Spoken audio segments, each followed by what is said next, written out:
Olá,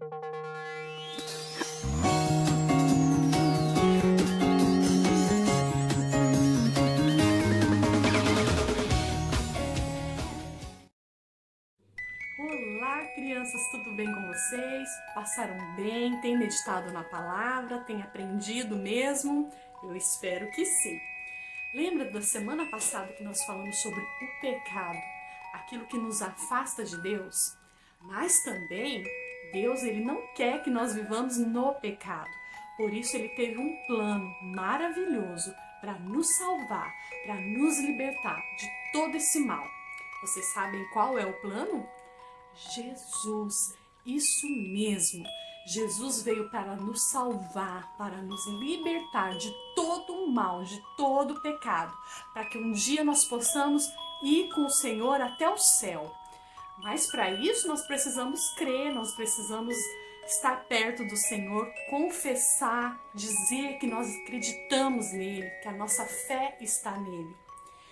E isso só vai crescer nas nossas vidas se nós meditarmos, lermos a palavra, meditarmos naquilo que o Senhor tem falado, deixar ele entrar no nosso coração.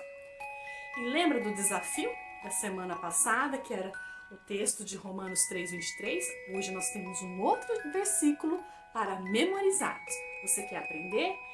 Então agora anota aí para você ficar meditando e memorizando. Esse versículo está lá em João 15:13, que diz assim: ninguém tem maior amor do que aquele que dá a sua vida pelos seus amigos. João 15:13. Quem é esse que tem um amor maior? Jesus, que ele possa mesmo entrar no seu coração, na sua vida, na sua casa e na sua família. Fica ligadinho na história, que essa história é linda.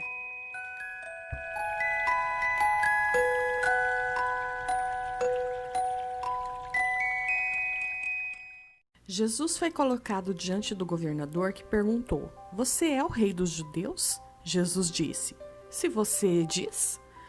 Mas quando as acusações vieram da parte dos principais sacerdotes e líderes religiosos, ele não disse nada. E Pilatos perguntou: você não escuta a longa lista de acusações? Você não vai dizer nada. Jesus continuou em silêncio. Nenhuma palavra saiu de sua boca. O governador ficou impressionado. Segundo um costume, durante a Páscoa, o governador libertava um prisioneiro escolhido pelo povo. Naquela ocasião, estava Barrabás na prisão e, dirigindo-se ao povo, Pilatos perguntou: qual desses prisioneiros vocês querem que eu perdoe? Barrabás ou Jesus chamado Cristo? Ele sabia que as acusações contra Jesus eram pura inveja. Enquanto o tribunal ainda estava em sessão, a mulher do Pilatos enviou uma mensagem: não se envolva com este julgamento deste nobre homem, quando ela falava sobre Jesus. Então o governador perguntou para o povo de novo: qual dos dois vocês querem que eu liberte? E o povo disse: Barrabás. Então, o que farei com Jesus chamado Cristo? Insistiu Pilatos. E todos gritaram: crucifique-o! Ele fez uma pergunta: mas qual crime deste homem? E eles ainda gritavam mais alto: crucifique-o! Então Pilatos libertou Barrabás e ordenou que Jesus fosse chicoteado e depois entregou para a crucificação. Os soldados foram mandados pelo governador, levaram Jesus ao pátio e reuniram toda a tropa. E eles se divertiram à custa de Jesus. Tiraram a roupa dele, vestiram ele com um manto vermelho, fizeram uma coroa de espinhos e colocaram em sua cabeça. Colocaram também um bastão na mão direita como se fosse um cetro de rei. E depois zombavam como se ele fosse um rei. Viva o rei dos judeus, viva! Todos gritavam. Assim, depois, eles pregaram Jesus na cruz e ficaram esperando a sua morte. Passavam o tempo todo jogando dados e apostando as roupas de Jesus. Acima da cabeça dele escreveram uns termos de acusação. Este é Jesus, o Rei dos Judeus. E com ele crucificaram também 2 criminosos, um à direita e outro à esquerda.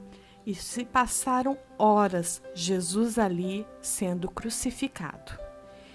E o seu último suspiro, Jesus gritou e disse: está tudo consumado. Mais tarde, chegou um homem muito rico, lá de Arimateia, discípulo de Jesus. O nome dele era José. Ele pediu o corpo de Jesus para Pilatos e o governador atendeu ao seu pedido. José tomou o corpo, colocou em um linho limpo e colocou no seu próprio túmulo, um túmulo novo. Havia pouco tempo sido escavado na rocha e pôs uma grande pedra à entrada. Então ele foi para casa. E Maria Madalena e a outra Maria, porém, sentaram-se em lugar onde podiam ver o túmulo. Depois de sábado, assim brilhou a primeira luz da nova semana. Maria Madalena e a outra Maria foram visitar o túmulo de Jesus. E, de repente, a terra tremeu, e debaixo dos pés das 2 mulheres. E, nesse momento, um anjo de Deus desceu do céu e foi ao encontro delas. Ele rolou a pedra e sentou-se sobre ela. Raios de luz vinham dele. Suas roupas eram brancas como a neve e brilhavam. E os guardas que estavam guardando a tumba estavam tão aterrorizados que não conseguiam nem se mover. E o anjo disse às mulheres: não há o que temer. Sei que vocês estão procurando por Jesus, aquele que foi crucificado. Mas ele não está mais aqui. Ele ressuscitou como ele havia dito. Venham e vejam. Agora, corram e contem aos discípulos. Ele ressuscitou, voltou a viver. Ele está indo à frente de vocês para a Galileia. Vocês o verão. E essa é a mensagem. As mulheres ficaram maravilhadas e não perderam tempo e correram para contar a novidade aos discípulos. Enquanto isso, os 11 discípulos foram até Galileia, até a montanha que Jesus havia indicado para o encontro. Assim, viram ele e o adoraram. Todos estavam ali e manifestaram o amor a Jesus. E Jesus começou a conversar com eles e disse: Deus me autorizou a comissionar vocês. Vão e ensinem a todos o que encontrarem de perto e de longe sobre o estilo de vida, marcando-os pelo batismo no nome do Pai, do Filho, do Espírito Santo. Vocês devem ensiná-los a praticar tudo o que eu tenho ensinado a vocês. Eu estarei com vocês enquanto procederem assim, dia após dia, até o fim dos tempos. Uau, que história! É uma verdadeira história de amor, não é verdade, crianças? Deus, ele enviou o seu único filho, Jesus, para morrer numa cruz, para que hoje pudéssemos ter liberdade de adorar a Deus, de ir na igreja, cantar para ele. Imagina só, se você tivesse só um biscoito e você está com muita fome, e eu lhe pedisse esse biscoito, você me daria? Eu acho que não, né? Mas Deus nos ama tanto que deu seu único filho para sofrer e morrer no nosso lugar. E Jesus, ele era perfeito, ele não tinha nenhum pecado. Jesus sofreu carregando uma cruz. As pessoas batiam, cuspiam, e ele nem tinha culpa, apenas por amor a nós, para nos dar a salvação. Pois é, Jesus morreu, mas ele não ficou naquela cruz. A Bíblia diz lá em 1 Coríntios 15, 3 e 4, que Cristo morreu pelos nossos pecados. Ele foi sepultado, mas ao 3º dia ele ressuscitou. Isso mesmo, Jesus voltou da morte para a vida. Ele está vivo, morando lá no céu. Mas tem outro lugar que ele também quer morar. Você sabe onde? No seu coração. O nosso coração é como se fosse uma casinha, que Jesus bate na porta e diz: eu posso entrar no seu coração e morar para sempre? Mas tem uma coisa, a gente não mora em casa suja, não é verdade? Você gosta de chegar na sua casa e ver seu quarto limpinho, o banheiro cheiroso. Jesus também não quer morar num lugar sujo, cheio de sujeira e do pecado. E você sabe como deve ser o nosso coração? Semana que vem nós vamos continuar esta história. Você vai aprender como deve ser o coração do menino e da menina que adora a Jesus. Feche os seus olhinhos agora e nós vamos orar.